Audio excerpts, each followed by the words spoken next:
अस्सलाम वालेकुम वरहमतुल्लाहि वबरकातुहू। शैतान और नेक काम।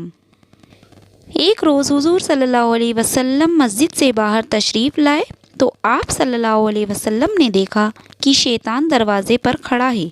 तो हुज़ूर सल्लल्लाहु अलैहि वसल्लम ने फरमाया, तुम यहाँ क्यों आए हो? तो शैतान कहने लगा, खुदा के हुक्म से आया हूँ ताकि आप अगर कुछ पूछें तो मैं जवाब दूँ।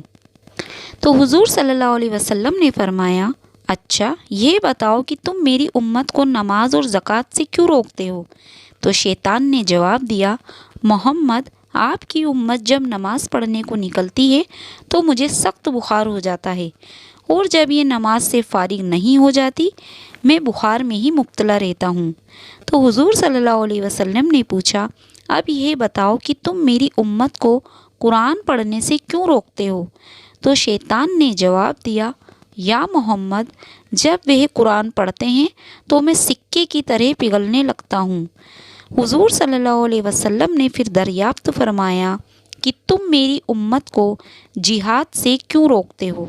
तो शैतान ने जवाब दिया, या मोहम्मद आपके ग़ुलाम जब जिहाद के लिए निकलते हैं तो मेरे कदमों में बेड़ियाँ डाल दी जाती हैं, और जब तक वह वापस नहीं आते तो मैं असीर ही रहता हूँ।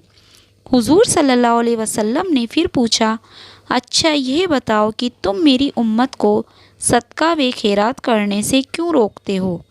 तो शैतान ने जवाब दिया, या मोहम्मद आपके ग़ुलाम जब सदका और खैरात का इरादा करते हैं तो मेरे सर पर आरा रख दिया जाता है कि जो मुझे यूं काट कर रख देगा जैसे लकड़ी को। शैतान के लिए नेक काम बड़े ही तकलीफ़ के हैं। यह मलकुन नेक काम ना खुद करता है और ना यह चाहता है कि कोई दूसरा भी करे। नमाज व ज़कात अदा करने से मलकुन को बुखार हो जाता है, और नमाज पढ़ने से रोकने या नमाज व जमात से बाज रखने के लिए बेनमाजी और तारीक़ जमात को उज्र भी कुछ ऐसा सिखाता है कि मुझे बुखार हो जाता है, इसलिए मैं मस्जिद में नहीं आता। उलमा किराम जो नमाज के दाईं और बाईं नमाज जमात पढ़ने की ताकीद करते हैं, उन उलमा किराम को देखकर अगर कोई शख्स मुल्हिदाना जोश में आकर दिली बुग़्ज़ व इनाद का बुखार निकलने लगे तो समझ लीजिए कि उसे भी इल्हाद का बुखार हो रहा है। कुरान पाक की तिलावत से मुसलमानों के दिलों को खशियत इलाही से मोम हो जाते हैं। खुदा फरमाता है, यानी रब से डरने वाले कुरान सुनते हैं तो याद खुदा की रग़बत में उनके बाल खड़े हो जाते हैं और उनकी खाले और दिल नरम पड़ जाते हैं।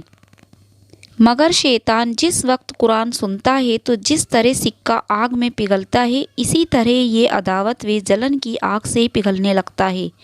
आज भी अगर कोई शख्स कुरान ना सुन सके और अपने सुनाने वालों को देखकर सुनकर जलन में सिक्के की तरह पिघलने लगे तो समझ लीजिए शैतान मार का सिक्का है। जिहाद के लिए निकलना शैतान को बेड़ियाँ पहना देने के मुतारदिफ है। ज़ोया मुजाहिदीन या गाज़ियान हक़ शैतान को कैद कर देते हैं। सदका व खैरात मसलन फ़ातिहा व इसाल व सवाब की ताकीबात शैतान के लिए आरा थी। ये जहाँ कहीं इसाल सवाब व फ़ातिहा की मजलिस देखता है तो मलकुन यूँ कट जाता है जैसे आरा से लकड़ी काट दी जाती है।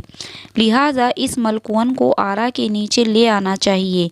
जो लोग सदका व खैरात का इनकार करते हैं वे गोया शैतान को बचाना चाहते हैं। अल्लाह रब्बुल इज़्ज़त हमें कहने सुनने से ज़्यादा अमल करने की तौफीक अता फरमाए। हमें एक और नेक बनाए, सिरते मुस्तकीम पर चलाए। हम तमाम को रसूल अकरम सल्लल्लाहु अलैहि वसल्लम से सच्ची मोहब्बत और इताअत की तौफीक अता फरमाए और हमारा ख़ात्मा ईमान पर हो।